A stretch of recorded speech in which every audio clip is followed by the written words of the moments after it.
ကုသိုလ်ကောင်းမှုမှန်လို့ရှိရင်အပြစ်ကင်းခြင်းကောင်းကျိုးချမ်းသာပေးခြင်းလို့ဆိုရဲဒီသဘာဝလက္ခဏာကုသိုလ်တိုင်းမှာရှိတယ်ဘယ်ကုသိုလ်ပဲဖြစ်ဖြစ်အပြစ်ကင်းတယ်ပြစ်ကင်းတယ်ဆိုတာဒီဘဝမှာလည်းပဲမိမိတဏ္ဍာမှာအပြစ်ဖြစ်တယ်အပြစ်ဖြစ်တယ်ဆိုတာဒုက္ခကိုဖြစ်စေတတ်တဲ့အရာအပြစ်ဖြစ်တယ်လို့ပြောတာ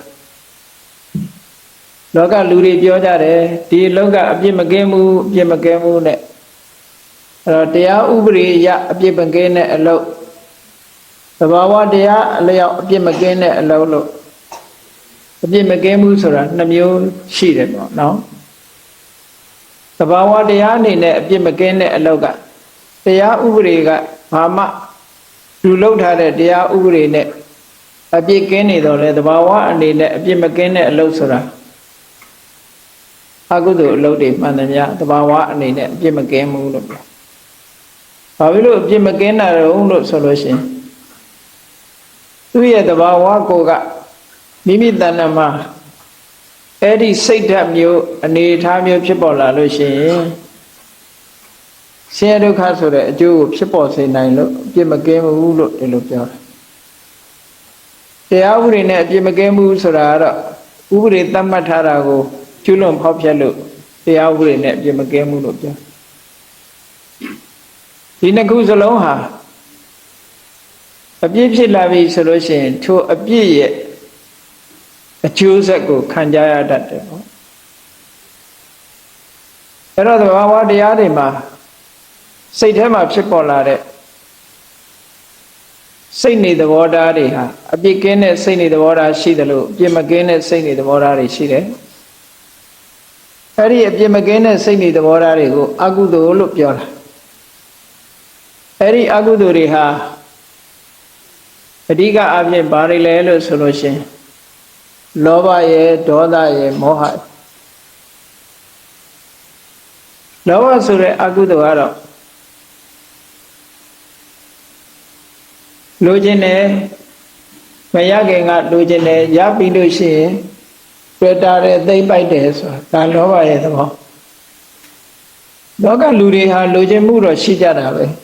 ရပြီရင်လည်းသိမ့်ပိုက်မှုရှိတာအဲ့တော့လောဘဆိုတာသဘာဝအပြင်တော့လိုချင်တာဟာအပြစ်ရှိသလားသိမ့်ပိုက်တာဟာအပြစ်ရှိသလားလို့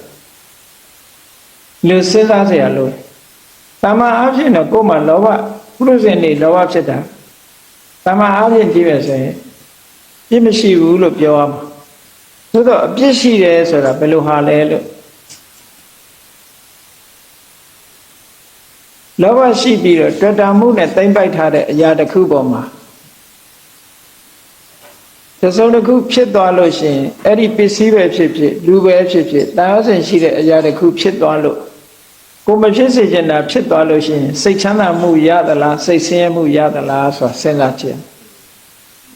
အဲ့တော့ကိုတွေ့တာတဲ့ပစ္စည်းတစ်ခုကိုသိမ့်ပိုက်ထားတဲ့ပစ္စည်းတစ်ခုဟာပျက်စီးဆုံးရှုံးသွားတယ်လောဘရှိရင်ရှိသလောက်အတိုင်းတာတိုင်းဘာလာတော့ဆိုတောကဆိုတာလာတာပဲအဲ့ဒီတောကဆိုတဲ့အကျိုးဟာကောင်းတဲ့အကျိုးလားဆိုမကောင်းတဲ့အကျိုးပဲဒါလူတိုင်းဟာတောကရှိနေကြတာဘာဖြစ်လို့တောကရှိလဲလို့ဆိုရင်လောဘရှိလို့တောကရှိတာပေါ့ဆိုပါစို့ကိုမတွေ့တာတဲ့ပစ္စည်းကိုနဲ့မပတ်သက်တဲ့အရာတွေဘာပဲဖြစ်ဖြစ်ဘယ်သူမှစိတ်မပူဘူးကိုတွေ့တာပြီကိုနဲ့ပတ်သက်လာပြီဆိုလို့ရှိရင်လူတွေစိတ်ပူနေကြတာကောမိသားစုထဲမှာနေလဲမိသားစုအတွက်စိတ်ပူတယ်ကိုယ့်အတွက်စိတ်ပူတယ်မိသားစုအတွက်စိတ်ပူတယ်ကိုပိုင်တဲ့ပစ္စည်းတွေအတွက်စိတ်ပူတယ်အဲ့ဒီစိတ်ပူမှုဆိုတဲ့အကျိုးဟာကောင်းတဲ့အကျိုးလားဆိုမကောင်းတဲ့အကျိုးပဲဒါဘာဖြစ်လို့မကောင်းတဲ့အကျိုးတော့ဆိုရင်ထဲမှာနှလုံးသားကိုပူလောင်စေတတ်လို့မကောင်းတဲ့အကျိုးလို့ပြောတာနောက်တမလို့ဘဝငရဲကြတာမကြတာအတာထားလောဘရှိပြီဆိုရင်လောဘကိုအကြောင်းပြုပြီးတော့တောကဖြစ်ရတာဟာဒါမကောင်းတဲ့အကျိုးလို့ဒီလိုပြောတာနော်မကောင်းမှုအကုသိုလ်ဆိုတာအဲ့လိုလောဘရှိပြည့်နဲ့တောကမဖြစ်ဘူးဆိုတာရှိကိုမရှိဘူးလောဘရှိရင်တောကရှိတာပဲအဲ့ဒီတောကဆိုတဲ့အကျိုးတရားမကောင်းတဲ့ခံစားမှုကိုဖြစ်ပေါ်လာစေတတ်လို့လောဘကိုအကုသိုလ်လို့ဒီလိုသတ်မှတ်တယ်အဲ့ဒီလောဘဆိုတာမိမိတဏ္ဍာမှာ မဖြစ်အောင်နောက်ဆုံးလုံးနိုင်တာကတော့ရတ္တမေရတ္တဖို့ဆိုတဲ့ဒီမဲ့ဖို့ရမှသာလဲမတရားဖြစ်ပေါ်မှာသာလဲလောဘဆိုတာအကုန်လုံးအကျွင်းကြမရှိဖယ်ရှားနိုင်တယ်အခုချိန်မှာတော့အတိုင်းတာလေးတစ်ခုအရာနှိပ်ကွက်ထားနိုင်တယ်ချိုးနှိမ်ထားနိုင်တယ်အခုလိုဒါနကောင်းမှုလုပ်တယ်ဆိုတာအစိတ်ပိုင်းလေးတစ်ခုအရာလောဘကိုချိုးနှိမ်လိုက်တာပဲကိုယ်ဆိုင်နဲ့ကိုယ်ပိုင်တဲ့ပစ္စည်းတွေကနေခွဲဝေပြီးတော့သာသနာတော်ကိုပူဇော်လိုက်တယ်တန်ဃာတွေကိုလှူဒန်းလိုက်တယ်ဆိုတဲ့အဲ့ဒီပစ္စည်းပေါ်မှာဆွန့်လွတ်နိုင်တယ်ဆိုတဲ့ပုံမှာဒီပစ္စည်းကိုအကြောင်းပြုပြီးတော့နောက်ထပ်တောကဖြစ်အောင်မလားဆိုဖြစ်တော့လှူပြီးသားအပေါ်မှာတောကမဖြစ်တော့ဘူးကိုကဆွန့်လွတ်လိုက်ပြီးလှူဒန်းလိုက်ပြီးအဲ့လိုဆွန့်လွတ်လှူဒန်းလိုက်တဲ့ဒီဆွန့်လွတ်လှူဒန်းနိုင်တဲ့သဘောတရားလေးဟာဆွန့်လွတ်လှူဒန်းမှုကိုဖြစ်ပေါ်စေတဲ့စိတ်ထဲမှာအလောဘလို့ဆိုတဲ့ကတ္တမှုကိုတွန်းဖယ်ပြစ်နိုင်တဲ့သဘာဝတရားလေးကြောင့်မို့လို့လှူဒန်းမှုဆိုတာဖြစ်ပေါ်တယ်တည်ငါအားဖြင့်ဒီအလောဘဆိုတဲ့ကုသိုလ်တရားကလောဘကိုဖယ်ရှားပြစ်လိုက်တာဖယ်ရှားပြစ်လိုက်သည့်အတွက်ကြောင့်ဒါနဲ့ပတ်သက်ပြီးမိမိမှာတောကဆိုတာမလာတော့ဘူးစိတ်တည်တာအားဖြင့်တောကကိုကိုယ်ရှင်းလင်းနိုင်ပြီဆိုအဲ့ဒါကြောင့်မို့လို့ဒီကလောဘဆိုတာကအပြည့်ရှိတဲ့တရားအလောဘဆိုတာအပြစ်ကင်းတဲ့တရားလို့ယောဂနဲ့ဆေးဝါးလို့ပဲယောဂရှိနေရင်ခန္ဓာကိုယ်ထဲမှာနှိပ်စက်လိမ့်မယ်ဆေးဝါးတောက်လို့ယောဂပျောက်သွားရင်ခန္ဓာကိုယ်ထဲမှာနှိပ်စက်တာမရှိတော့အဲ့ဒါလိုပဲကုသိုလ်ကောင်းမှုကဆေးဝါးနဲ့အလားတရတူတယ်အကုသိုလ်ကယောဂနဲ့တူတယ်ဆေးဝါးတောက်လို့ယောဂပျောက်သွားတယ်ဆိုလို့ရှိရင်သူကချမ်းသာဒုက္ခရသွားထို့တူပဲကုသိုလ်ကောင်းမှုပြုလိုက်တာဒီကနေ့လှူလိုက်တန်းလိုက်တဲ့ကုသိုလ်ကောင်းမှုပါအလောဘကိုအခြေခံတဲ့ကုသိုလ်ကောင်းမှုဖြစ်သည့်အတွက်ကြောင့်မိမိတဏ္ဍာမှာလောဘတွေကိုတစိမ့်တည်တာအပြင်ဖယ်ရှားပြစ်လိုက်ခြင်းပဲဖြစ်တယ်အပြစ်ရှိတယ်ဆိုတဲ့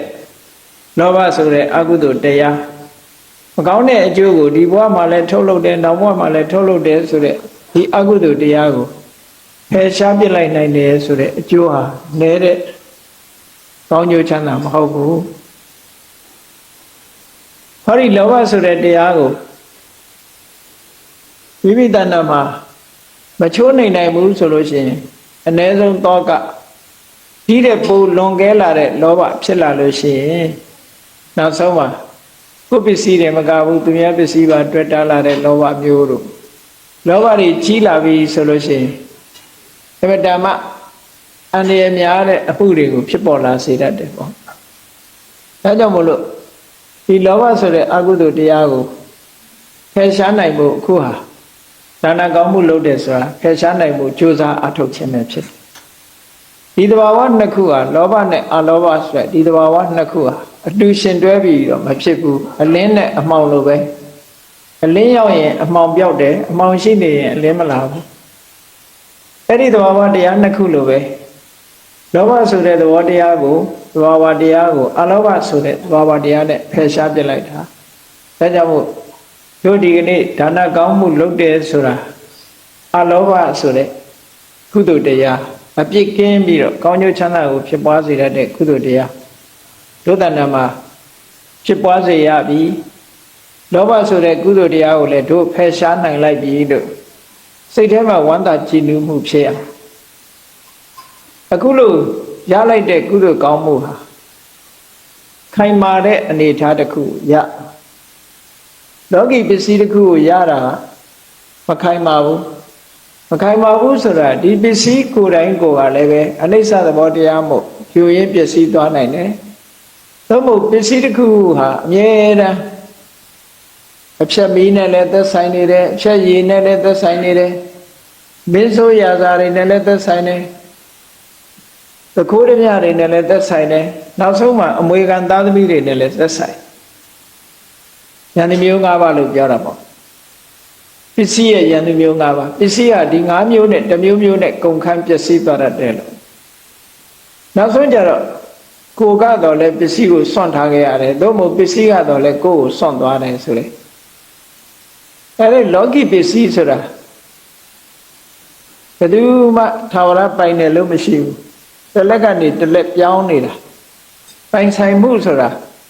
ဒီငါတခဏအချိန်ပိုင်းလေးလောက်သာကိုပိုင်တယ်လို့ပြောကြတာအစင်ထာဝရကိုပိုင်တယ်လို့ဒီလိုပြောလို့မရတဲ့ပစ္စည်းနောက်ဆုံးအချိန်ကျတော့အားလုံးသိတဲ့အတိုင်းပဲဘာတွေပဲပိုင်သွားတဲ့ပစ္စည်းတွေကိုနောက်ဘဝကိုယူသွားနိုင်တဲ့လူတယောက်မှမရှိဘူးထားခဲ့ရတာဟောဒီတန်လျင်မြို့မှာဘိုးဘွားမိဘအဆက်ဆက်ကနေရာဇဝင်ဖတ်ကြည့်မယ်ဆိုရင်တန်လျင်မြို့မှာနေထိုင်ခဲ့တဲ့လူတွေအခုထားပစ်ခဲ့တာပဲလေအကုန်လုံးအဲ့လိုပစ္စည်းဆိုတာဒီနေ့တစ်ချိန်ကျတော့ကိုထားသွားယူသွားလို့ရတာမဟုတ်ဘူးတဲ့မြတ်စွာဘုရားဒီပစ္စည်းတွေကအလုံးထားပြီးသွားကြရမယ်ပစ္စည်းတွေယူမှုကိုယ်အသက်ထင်ရှားရှိနေတဲ့အချိန်မှာပိုင်ဆိုင်တယ်လို့ရှိတော်လည်းပဲထာဝရပိုင်တာမျိုးမဟုတ်ဘူးအဲ့တော့ထာဝရပိုင်တဲ့ပိုင်မဟုတ်တဲ့ပစ္စည်းတွေကိုထာဝရပိုင်အောင်လုပ်လို့ရတဲ့နည်းကတော့ခုနကဒီကုသိုလ်ပစ္စည်းကိုအကြောင်းပြုပြီးတော့ရလာတဲ့ကုသိုလ်ကတော့ဒါထာဝရပိုင်ပါအခုအာလောဘဆိုတဲ့လောဘကိုဖယ်ရှားပြစ်လိုက်လို့အာလောဘဆိုတဲ့ကုသိုလ်တရားမိမိတို့ရဲ့ရင်ထဲနှလုံးထဲမှာဖြစ်ပွားစေပြီးဖြစ်ပွားလိုက်တဲ့အာလောဘဆိုတဲ့ကုသိုလ်တရားဟာ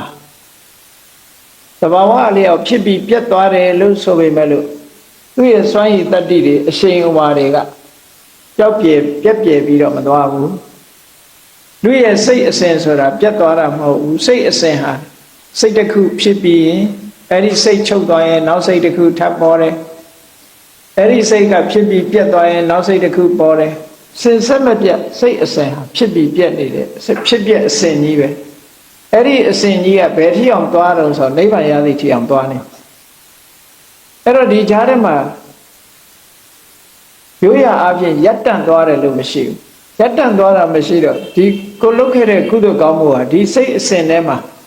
ရှေ့စိတ်ချုပ်သွားရင်နောက်စိတ်ထဲမှာကြာရင်နောက်စိတ်ထဲရောက်သွားနောက်စိတ်ချုပ်သွားလို့ရှိရင်ဟိုအဲ့ဒီရဲ့နောက်စိတ်ထဲမှာရောက်သွားတွန်းအားနဲ့ရယူသွားပျောက်သွားတာမဟုတ်ဘူးပျောက်သွားတာမဟုတ်ဘူးဆိုတော့လက်တွေ့အပြင်ဘယ်လိုဆင်ခြင်စဉ်းစားကြည့်လို့ဆိုဘုန်းကြီးတို့တွေငယ်စဉ်ကမူလတန်းကျောင်းမှာနေတယ်အလယ်တန်းကျောင်းမှာနေတယ်ထက်တန်းကျောင်းမှာနေကျောင်းကထွက်တော်လည်းပဲအဲ့ဒီစာတွေမေ့နေတော့လဲအသိပညာကတော့ရှိတာနော်ပညာရက်ကမေ့တော်တာမဟုတ်ဘူးလူဟာငယ်ငယ်ကသင်ထားပြီးတော့ကြီးလာတဲ့အခါဒီပညာတွေကိုသုံးချပြီးတော့လှုပ်တယ်စဉ်းစားတတ်တယ်ဆင်ခြင်တတ်တယ်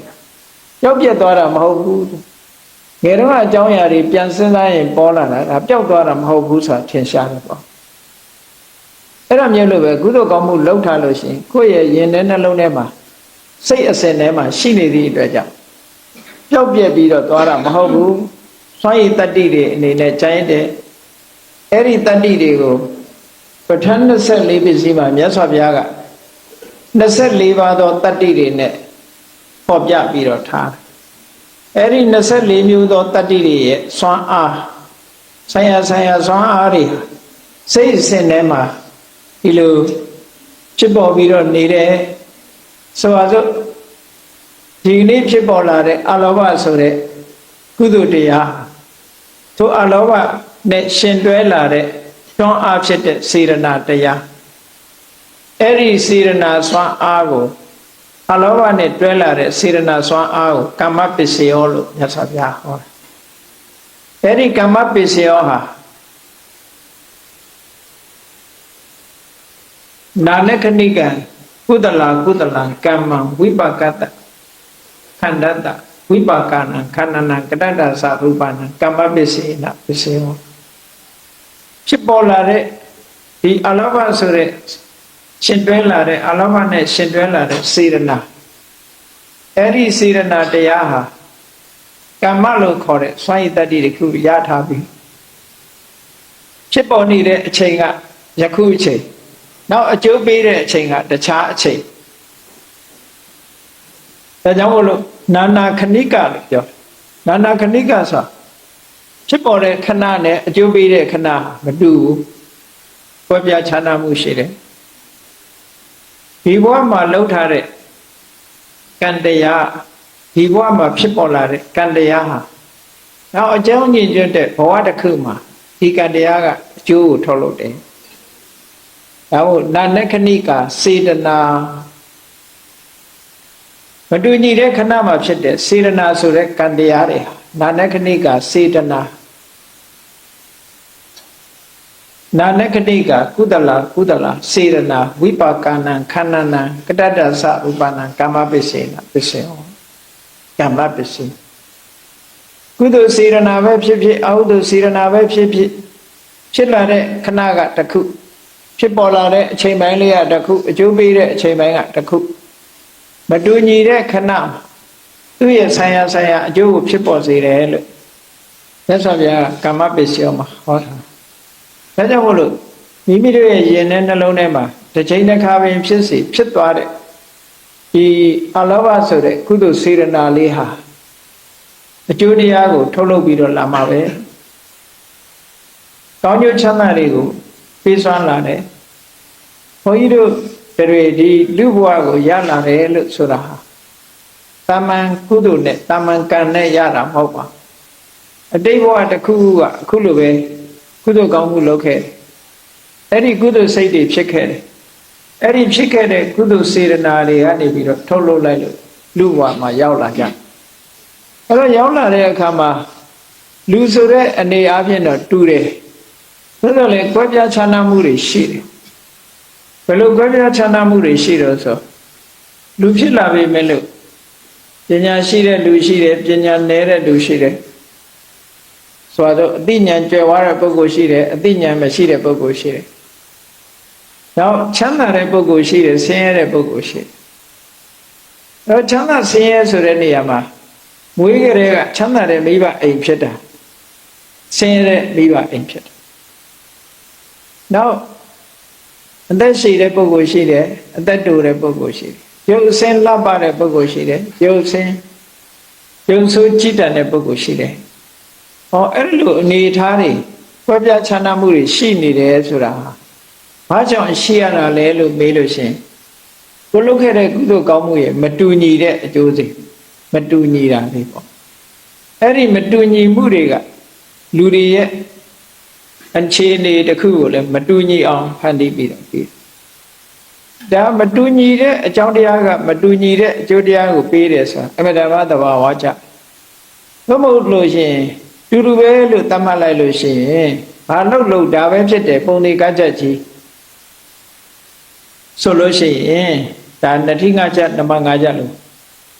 ကံတရားဟာလည်းပဲဒီဆိုင်ရာအကျိုးကိုမထုတ်လုပ်နိုင်ဘူးဆိုတဲ့အဓိပ္ပာယ်မျိုးရောက်သွားတယ်ဒါကြောင့်မို့လို့ကိုယ်ပေါ်မှာမူတည်တယ်ကိုယ်တဏ္ဍာမှာဖြစ်တဲ့စေရနာစွမ်းအားအခြေအနေကိုလိုက်ပြီးတော့လူတွေမှာမတူညီတဲ့အနေအထားတွေကိုရရှိတယ်လို့ဒီလိုဆိုလို့ဒါကြောင့်မို့လို့လူဘဝရရှိလာတဲ့အခါဘုန်းကြီးတို့တွေကံကောင်းအောင်လုပ်ဖို့လို့လူတွေကအားလုံးကံကောင်းညင်ကြတယ်သို့တော့ကံဆိုတာကောင်းအောင်လုပ်မှကောင်းတယ်ပေါ့ဒါပြင်ကံကောင်းအောင်ဘယ်လိုလုပ်ရမလဲဆိုကံကဘယ်မှာရှိတာလဲဆိုတာမေးရကံဆိုတာစိတ်ထဲမှာပဲစိတ်စီတဲ့ကိုယ့်ရဲ့စိတ်အစဉ်ထဲမှာပဲရှိတယ်ဒါကြောင့်မို့လို့စိတ်ကောင်းအောင်လုပ်ရစိတ်နေသဘောထားတွေမှန်ကန်ရမယ်ကောင်းမြတ်တဲ့စိတ်ဓာတ်တွေထားရမယ်အဲ့ဒီကောင်းမြတ်တဲ့စိတ်ဓာတ်တွေထားနိုင်မှကံကောင်းတယ်ဆိုတာနားနိုင်အတိတ်ကံတော့ပြောလို့တော့မရဘူးပေါ့အတိတ်တုန်းကကောင်းခဲ့ပြီအခုမကောင်းတာလည်းရှိတယ်အတိတ်တုန်းကမကောင်းပေမဲ့အခုကောင်းနေတာရှိတယ်ပေါ့အဲ့တော့ဒီဘဝမှာကိုယ်ကံကောင်းအောင်လုပ်ချင်ပြီဆိုလို့ရှိရင်တော့ကိုယ်စိတ်လေးကိုကိုယ်စစ်ဆေးပြီးတော့စိတ်ကောင်းနှလုံးကောင်းထားဖို့လိုအပ်တယ်အဲ့တော့စိတ်ကောင်းနှလုံးကောင်းဆိုတာဘာပြောတာလဲလူဆိုတာပတ်ဝန်းကျင်နဲ့နေတဲ့အခါမှာကိုယ့်ရဲ့ပတ်ဝန်းကျင်နဲ့ဆက်ဆံပြီးတော့နေကြတော့စိတ်ကောင်းနှလုံးကောင်းလို့ပြောလို့ရအောင်ဘယ်လိုလုပ်ရမလဲဆိုရင်ကိုယ်စိတ်ထဲမှာဒေါသဆိုတဲ့မုန်းတီးတဲ့စိတ်တွေကြံ့ညှိုးထားတဲ့စိတ်တွေမထားဘဲနဲ့အဒေါသဆိုတဲ့ခွင့်လွှတ်ခြင်းသီးခံခြင်းသူရဲ့အကျိုးစီးပွားကိုအများရဲ့အကျိုးစီးပွားကိုလိုလားခြင်းဆိုတဲ့မေတ္တာနှလုံးသားကိုကိုယ်စိတ်ထဲမှာတည်ဆောက်ထားဖို့လိုအပ်တယ်သဗ္ဗတတ္တအဝိရာဟောတုလို့မေတ္တာပို့နေဖို့ပြောတာမဟုတ်ဘူးစိတ်ကအများပေါ်မှာကောင်းကျိုးလိုလားတဲ့စိတ်လေးကိုမွေးရမယ်ဒါစိတ်ကောင်းနှလုံးကောင်းလို့ခေါ်တယ် ကိုမိသားစု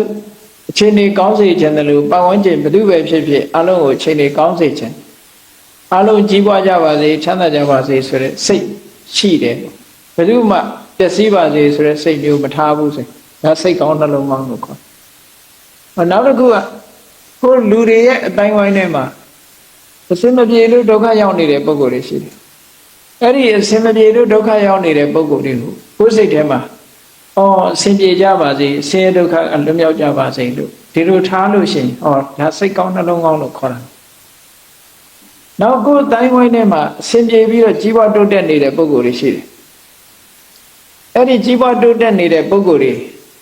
အစင်ပြေနေတဲ့ပုံကိုယ်တွေကိုစိတ်ကောင်းနှလုံးကောင်းမရှိဘူးဆိုလို့ရှိရင်ဘယ်လိုဖြစ်တယ်ဆိုအပြစ်ပြောတတ်တယ်အပြစ်ပြောမိတတ်တယ်ကြီးပွားနေတာဘာကြောင့်ကြီးပွားတယ်ညာကြောင့်ကြီးပွားတယ်နဲ့အပြစ်မြင်တတ်တယ်လူမှာအဲ့ဒီလိုမဖြစ်ရဘူးကြီးပွားတိုးတက်နေတဲ့ပုံကိုယ်တွေကိုကိုယ်စိတ်ထဲကဝမ်းသာနိုင်ရမယ်ရရှိထားတဲ့စီစဉ်ဥစ္စာတွေရာရုဌာဏန္တရတွေကမဆုံးရှုံးကြပါစေနဲ့ကြီးပွားတိုးတက်ကြပါစေဆိုဒီစိတ်လေးထားရင်ဒါစိတ်ကောင်းနှလုံးကောင်းလို့ပြောတာလေနောက်ဆုံးမှာအမတန်တည်ငြိမ်ပြီးတော့အစင်းမြင့်တဲ့စိတ်ကိုထားနိုင်အောင်ကြိုးစားမယ်ဆိုရင်ဘယ်လိုထားနိုင်အောင်ကြိုးစားရအောင်ဆိုဥပိ္ပခာလို့ခေါ်တဲ့တတ္တဝါတွေအားလုံးဟာကိုယ်ကံနဲ့ကိုယ်လာကြတာကိုယ်ကံနဲ့ကိုယ်လာတာအဲ့ဒါကြောင့်မို့လို့ရုပ်တွေကိုယ်ကိုယ်ကိုကောင်းအောင်ကုသိုလ်တရားတွေများများရအောင်ကြိုးစားမယ်အားလုံးဟာလည်းကိုယ်ကံနဲ့ကိုယ်လာကြတာလို့စိတ်ထဲမှာထားပြီးတော့တပ္ပိတ္တကမ္မတက္ကဆိုတာနှလုံးသွင်းဆင်ញင်ပြီးတော့ကိုယ်စိတ်လေးဟာတည်ငြိမ်အောင်ထားနိုင်မယ်ဆိုလို့ရှိရင်ဥပိ္ပခဗျမဝိဟာဒါလည်းစိတ်ကောင်းနှလုံးကောင်းပဲအဲ့ဒါလို့စိတ်ကောင်းနှလုံးကောင်းလေးတွေထားသွားမယ်ဆိုလို့ရှိရင်ခုနပြောတဲ့ကိုယ့်ရဲ့နှလုံးသားထဲမှာကုသိုလ်တရားတွေဖြစ်ပွားလာမှာပဲဖြစ်တယ်ဒါကြောင့်မို့အခုဒါနကောင်းမှုကိုအကြောင်းပြုပြီးတော့အဓိကဖြစ်တာအလောဘောဒါနဟေတုလို့ဆိုတဲ့အတိုင်းအလောဘဆိုတာလောဘကိုဖယ်ရှားပြစ်နိုင်တဲ့ကုသိုလ်စွမ်းအားတစ်မျိုးလောဘဆိုတဲ့အကုသိုလ်ကိုဖယ်ရှားနိုင်တဲ့အလောဘဆိုတဲ့ကုသိုလ်တို့အလောဘနဲ့ရှင်တွဲလာတဲ့စေရနာစွမ်းအားဒါတွေဟာဒုသဏ္ဍာန်မှာဖြစ်ပေါ်လာတဲ့ကုသိုလ်ကံတရားတွေလေဒီကုသိုလ်ကံတရားတွေဟာပဟာယကမဏီတုဣတံအာရယခိစတိလို့မြတ်စွာဘုရားဟောတဲ့အတိုင်းထားသွားရမယ့်အရာတွေထဲမှာကိုယ်ကိုယ်တိုင်ထာဝရပိုင်ဆိုင်ပြီးတော့ဘယ်ဘဝရောက်ဒါတို့နဲ့အတူတကွပါနေမဲ့ကုသိုလ်စွမ်းအားပဲလို့စိတ်ထဲမှာယုံကြည်ပြီးတော့ကိုလူရတဲ့ကုသိုလ်ကောင်းမှုနဲ့ပတ်သက်ပြီးတော့အစဉ်ထာဝရဝမ်းမြောက်နိုင်အောင်တတိဆောင်ပြီးတော့ကုသိုလ်တရားတွေဖြစ်ပေါ်အောင်ကြိုးစားအားထုတ်နိုင်ကြပါစေကုန်သတည်း